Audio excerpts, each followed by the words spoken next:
देखिए, जिस ढंग से चाहे वो एग्जिट पोल थे, जब प्रदेश में माहौल था, लगातार कई सालों से जिस प्रकार से बीजेपी से लोग नाराज़ थे, चाहे युवा हैं, किसान हैं, चाहे महिलाएं हैं, चाहे गरीब हैं, चाहे दलित हैं, व्यापारी, कर्मचारी, टोटल इंफ्रास्ट्रक्चर जो हालात थे, बीजेपी कुछ अच्छी एडमिनिस्ट्रेशन नहीं दे पा रही थी और कांग्रेस पार्टी के पक्ष में पूरी तरह से माहौल था।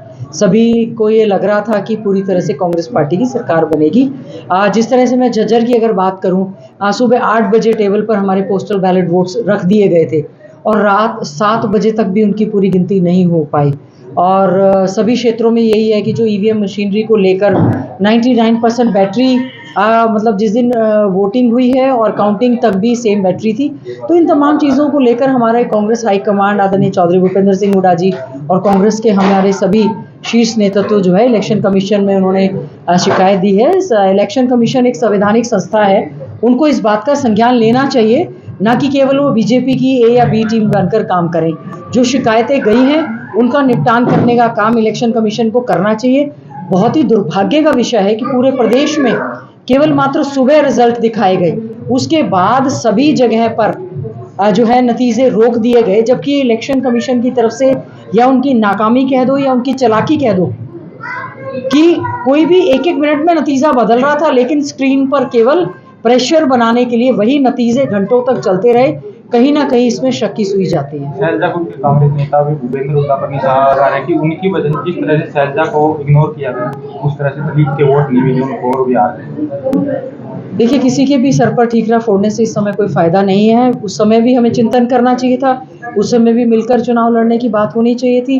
प्रयास किया गया, आदरणीय चौधरी भूपेंद्र सिंह हुड्डा जी ने पूरे 10 साल तक, बहन कुमारी शैलजा जी ने भी, सबने 10 साल तक जो है बीजेपी सरकार के खिलाफ संघर्ष करने का काम किया। पिछली बार भी 31 सीटें आई थी। कांग्रेस कभी भी पीछे नहीं हटी, लगातार आम जनमानस के मुद्दे हम लोग सड़क से लेकर संसद तक, सड़क से लेकर विधानसभा तक हम लोग लड़ते रहे। बीजेपी ने इस मुद्दे को बहुत ज्यादा, बीजेपी ये बताए, आप दलित वोटों के लिए बात कर रहे हैं, आपने दलितों के लिए किया क्या है, आपने किसानों के लिए किया क्या है, आपने क्या कोई कॉलेज खोले, कोई आपने सड़कें बनाई, इतनी बुरी हालत है, क्या कोई युवाओं को रोजगार देने की बात करी। बीजेपी ने केवल धर्म जाति बिरादरी के नाम पर जो जहर घोलने का काम कर रहा था, वही काम उन्होंने इस चुनाव के दौरान भी किया। आज बीजेपी की सरकार बन गई है, लेकिन मुझे बीजेपी खेमे में भी बहुत ज्यादा खुशी नजर नहीं आ रही। हाँ, हम लोग बहुत दुखी हैं। हम लोगों को पूरी उम्मीद थी कि थम्पिंग मेजोरिटी के साथ कांग्रेस पार्टी की सरकार आएगी, जैसे सांसद भाई दीपेंद्र हुड्डा जी ने, हमने, बहन कुमारी शैलजा जी ने, कांग्रेस अध्यक्ष ने, सभी ने ही मिलकर, आदरणीय राहुल गांधी जी आए, प्रियंका गांधी जी आए, कांग्रेस पार्टी के पक्ष में ही माहौल था पूरे प्रदेश में। अचानक से क्या हुआ, क्या गड़बड़ हुई, इसके बारे में इलेक्शन कमीशन को जरूर इस बारे में संज्ञान लेना ही चाहिए। क्योंकि संगठन भी एक बड़ी वो संगठन, देखिए, संगठन एक बहुत बड़ा कारण रहा।